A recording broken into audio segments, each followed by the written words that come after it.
Hi, my name is Cameron Tipton, and I'm excited to be discussing the importance of play for children today. The aspect of play that I chose to focus on is dramatic play centers and why they are so important. However, there are so many play centers that are important for young children, such as science, mathematics, reading, fine motor, and so many more. So the first topic that I'm going to discuss is what dramatic play is. Dramatic play is a type of play that children can engage in and use their creativity, imagination, and role-playing skills to promote positive learning and development. According to Troy Smith, pretend play allows children to partake in make-believe role-playing of animals, people, objects, etc., and they can take on these roles in imaginative situations. So basically, dramatic play is a way for children to express their creativity and imagination through play. According to Hostetler-Scherer, when children are around the age of 3, they develop a desire to behave and live like adults. With this desire and the inability to fulfill the need, they resort to taking in roles in make-believe settings and engage in pretend play. Dramatic play can come in an endless number of forms, as there are so many roles or jobs that children can take on to use their imagination and creativity. So that pretty much sums up what dramatic play is. Now I'm going to discuss why it's so important.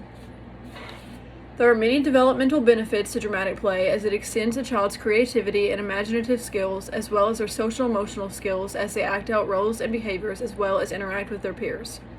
After conducting my observations, I learned that children were typically more engaging and involved with their peers when they were participating in the dramatic play center or areas.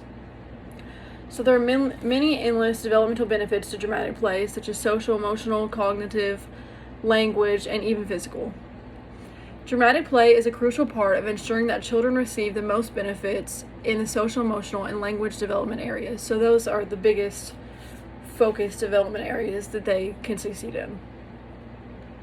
Some examples that I've included of dramatic play include dress up. Dress up typically consists of children putting on costumes or clothes that represent a certain job or role that they are wanting to take on. Plenty of costumes and play clothes should be included in the center for children to be able to participate in dress up. Another good example of dramatic play that you can use in dramatic play centers is role-playing. Role-playing typically consists of the child pretending to be someone with a specific job. For example, a child may pretend to be the parent of a doll, or they may pretend to be the chef in a kitchen. Plenty of different materials should be included in the center to allow for this type of dramatic play. As those are some pretty important examples of what you can use in dramatic play centers, there are so many other center ideas out there, like grocery, doctor, flower shop, vet, and so many more. Now that I've discussed examples of dramatic play, I'm going to talk about the developmental and educational benefits of dramatic play. Children benefit developmentally in many different ways when they are engaging in dramatic play. When playing with peers, they are benefiting in the social emotional area. When they are moving their bodies to engage in the play, they are benefiting physically. When they are using their minds and critical thinking skills to engage in play, they are benefiting cognitively. These are just a few examples of the developmental benefits of dramatic play, because there are so many more. Through different features of dramatic play, children can increase their understanding of roles in role-playing and literary elements and characters.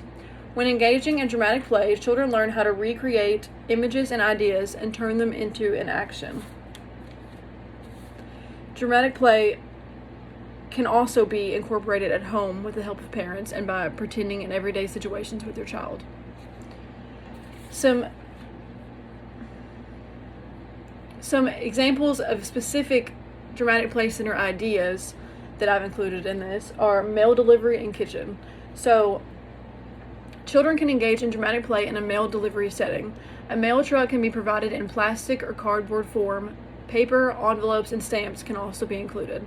Children can have access to mail delivery person costumes, and they can be provided with plastic or cardboard mailboxes. So those are just some materials that you can use for children to play in a mail delivery setting in the dramatic play center area. Another example is a kitchen setting. A play, plastic or wooden kitchen can be provided in the center. Pretend food, cooking utensils, plates, eating utensils, etc. can also be included. Children can also have access to chef costumes, paper, and writing tools for menu writing and taking orders, and a table to eat at. So that's another way that you could incorporate a kitchen setting into a dramatic play center. So the next thing I'm going to talk about is how we can incorporate dramatic play into the classroom outside of centers. So one way that dramatic play can obviously be included in the classroom is by incorporating it into the children's daily centers. A dramatic play center can be a standalone center that includes many different activity opportunities and materials to encourage imaginative or pretend play. Dramatic play centers can sometimes be arranged as a kitchen area, as children are typically pretty familiar with this setting. Dramatic play can also be incorporated into everyday life by encouraging children to always be creative in their activities and to use their imagination during play when completing tasks. Dramatic play can also be incorporated at home, which I mentioned earlier, with the help of parents, by pretending in everyday situations with your child. So another important factor of learning about dramatic play is how us as adults can contribute to dramatic play. Adults actually play a major role in facilitating children's play. Adults can interact with children during dramatic play without interfering by asking questions, modeling play, initiating play, encouraging an extension of play, and encouraging children to play cooperatively and associatively. According to Troy Smith, one goal that a teacher should have is to facilitate make-believe play and imaginary items that are not actually present. According to Bohart, a simple teacher's observation of the child leads to exploration and experimentation and is more valuable than the judgment of the final product. So basically what this means is when an adult observes a child, that leads children to using more exploration and experimentation skills, which is more important than the activity itself. This concludes the discussion of the importance of the use of dramatic play in young children's lives, and I hope that you learned something new from this discussion. Thank you.